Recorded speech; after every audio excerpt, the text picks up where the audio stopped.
Yindaba uma isiZulu Makhanya uthi akaqualify ukuhlala esihlalweni. Nansi impendulo, uma isiZulu uzalwa isibeletho esingcolileyo. Isibeletho sikabani? Isibeletho sikaMntana weNkosi uMantombi Dlamini oqhamuka ebukhosini baseSwatini. UMdlokombane ingonyama yebuza nje ukhothama nje uMdlokombane lelo qiniso beselazi beselifikile kuye bese iqediwe futhi neprocess yokulungiswa kwalo.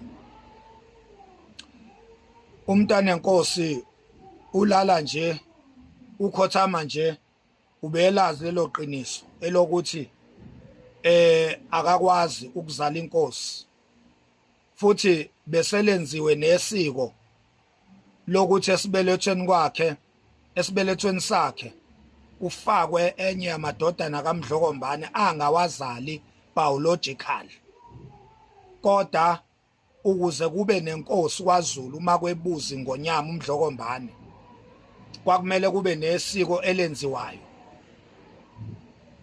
Enziwa-ke ama-meetings after iqiniso lifikile kuMdlokombane elokuthi wadayiselwa ingulube isesakeni ngokulobola umntana wenkosi uMantombi Dlamini.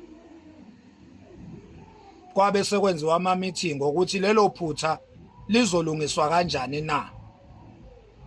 Ayemabili ama-options akwaqhamuka nawo ekwangalungiswa ngawo lelo phutha. Kwakumele uMdlokombane akhethe i-option eyodwa. Oqala umbono kwabo ukuthi uMdlokombane akaphinde futhi akhethe khona esigodlweni eSwatini ebukhosini, akhethe enye intokazi ayilethe kaZulu izozala inkosi. Akakuvumanga lokho uMdlokombane ukwenza ngoba wayengesenalo ithemba lokuthi angeke futhi aphinde adayiselwe enye ingulube isesakeni. Ilapho uMdlokombane wabe sekhetha u-option number 2 wokuthi akukhethwe enye yamadodana akhe okuyiyona endala bese kwenziwa isiko lokuthi ifakwe esibelethweni sikaMntana weNkosi. Yena lo onesibeletho esingcolile akwenziwa isiko lokuthi akukhethwe madodaneni esendeni likaMdlokombane ebese ifakwa leyo ndodana ngokosiko, ngoba biological umntana wenkosi uhlulekile ukuzala inkosi, hayi ngoba ezenze yena ngenxa yamanyala azaleke kuwo, ngenxa yomndeni wakhe nabazali bakhe. Uhlulekile ukuletha inkosi kwaZulu. Kwabe sekwenziwa-ke isiko, nakhona lelo siko uMdlokombane wayehlonipha yena umntana wenkosi, emhlonipha, emdabukela. Wathi okungcono akwenziwe isiko thizeni lokuthi akufakwe enye yamadodana ami i-introduce esibelethweni sikaMntana weNkosi ukuze kuzoba yiyo leyo ndodana eyoba inkosi. Nangempela-ke kwavunyelwana ngo-Elothi, yenziwa lelo siko lelo, kwathathwa umntwana uZonda Magwala wayiswa eSwatini kwayokwenziwa isiko lokufakwa kwakhe esibelethweni sikaMntana weNkosi ukuze ezoba inkosi. Ngicela ukukuphinda-ke lokho, ngithi mina lenziwa isiko elalichazwe ukuthi nansi inkosi. AbaseSwatini, abasesigodlweni saseSwatini bayakwazi lokho, lenziwa yibo lelo siko lelo ngoba ibone kwakumele balungise iphutha lenkohlakalo yokudayisela uMdlokombane ingulube isesakeni.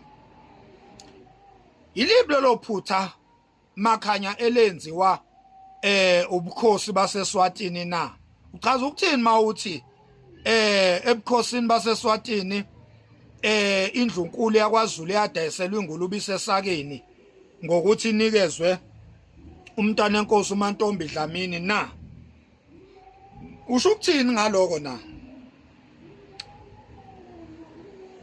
Ubhuti wasesigodlweni eSwatini walala nosisi wakhe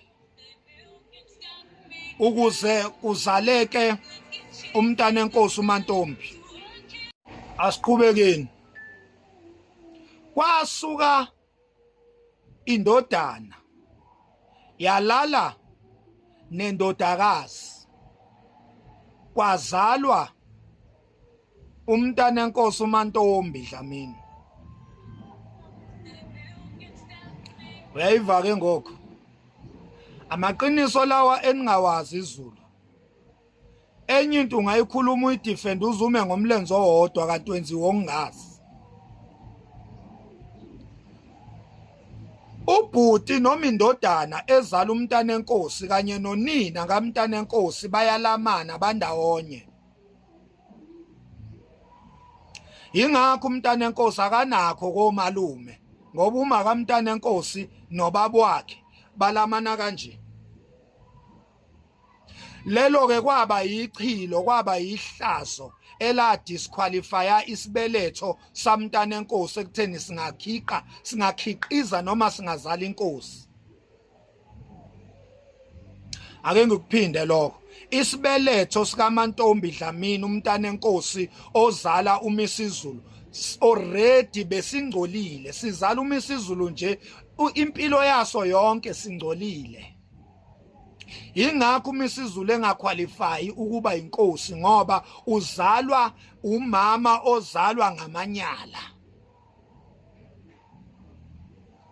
Lento ayidingi ama-emotions, ayidingi ukuthi ube umuntu osohlangothini oluthile, kudinga nje ukuthi ube umuntu ozwana neqiniso.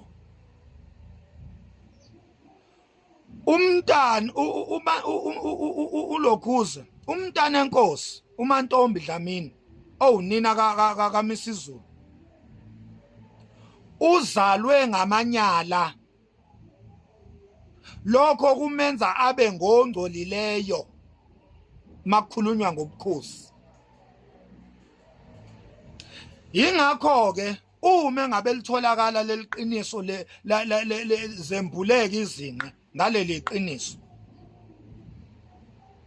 ubukhosi baseSwatini babe sebenza indlela zokuxolisa noma zokubuyisana kanye nobukhosi bukaZulu. Baxolisa kumdlokombane, ulala nje umdlokombane kwase kuxolelwene.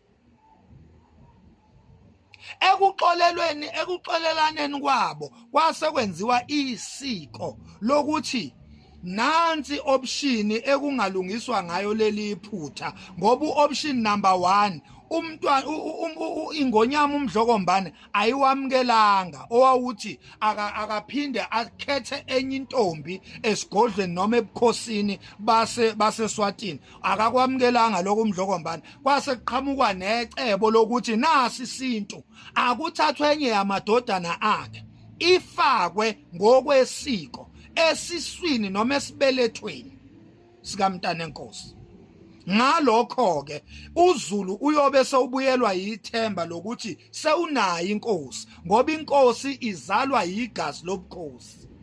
Ingakho ke umntwana uZonda Magwala uSimakade samakhosi wafakwa esibelethweni somntanenkosi ukuze ezoba inkosi.